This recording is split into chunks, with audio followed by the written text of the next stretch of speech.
నమస్తే and welcome to hit TV. విశాఖలో నామినేషన్ల పర్వం ఊపందుకుంది.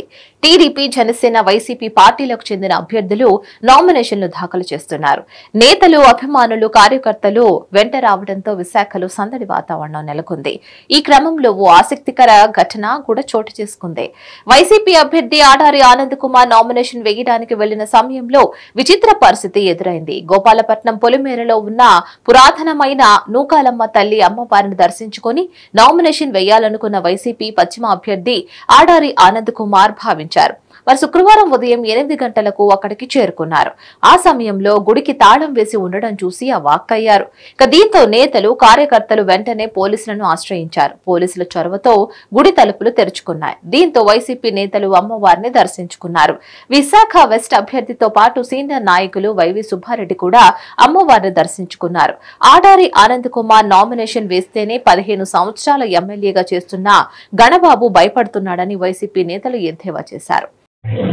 మరి రాష్ట్రంలో ముఖ్యమంత్రి గారు ప్రజా సంక్షేమ పాలన చేస్తుంటే మరి స్థానిక ఎమ్మెల్యే గారు గత 15 సంవత్సరాలుగా ఇక్కడ ఎమ్మెల్యేగా పనిచేసి మీ భవిష్యత్తుకి మా గ్యారెంటీ అని చెప్తా ఉన్నాడు 14 వార్డులో కూడా. ఈరోజు ఆడారి ఆనంద్ కుమార్ గారు నామినేషన్ అయ్యడానికి వస్తే ప్రజల తాలూకు గుడికి తాళం వేసి ఈరోజు ప్రజలకి ఏం మెసేజ్ పంపిస్తున్నారు వీళ్ళు? మీ భవిష్యత్తుకి మా గ్యారెంటీ అని చెప్తా ఉన్నారు. మరి ఇంత దౌర్జన్యంగా అమ్మవారి గుడికి ఈరోజు పవిత్ర శుక్రవారం నాడు దీప నైవేద్యాలు పెట్టకుండా గుడికి తాళం వేసి ఈరోజు పోలీస్ కమిషనర్ లెవెల్లో మరి వార్నింగ్ ఇస్తే, మరి నార్త్ ఏసీపీ గారు ఇక్కడ వార్నింగ్ ఇస్తే ఈరోజు తాళాలు తీయడానికి ప్రయత్నం చేస్తూ ఉన్నారు.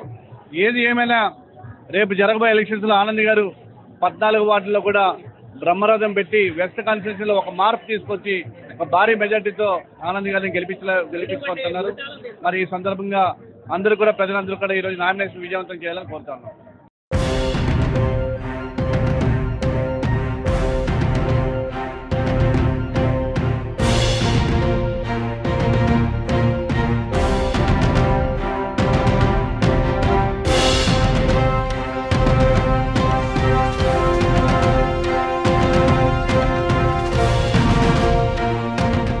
మరిన్ని న్యూస్ కోసం please like, share and subscribe to hit TV.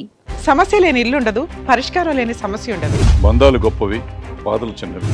మీ సమస్యని మేము పరిష్కరిస్తాం. రండి, మాట్లాడుకుందాం.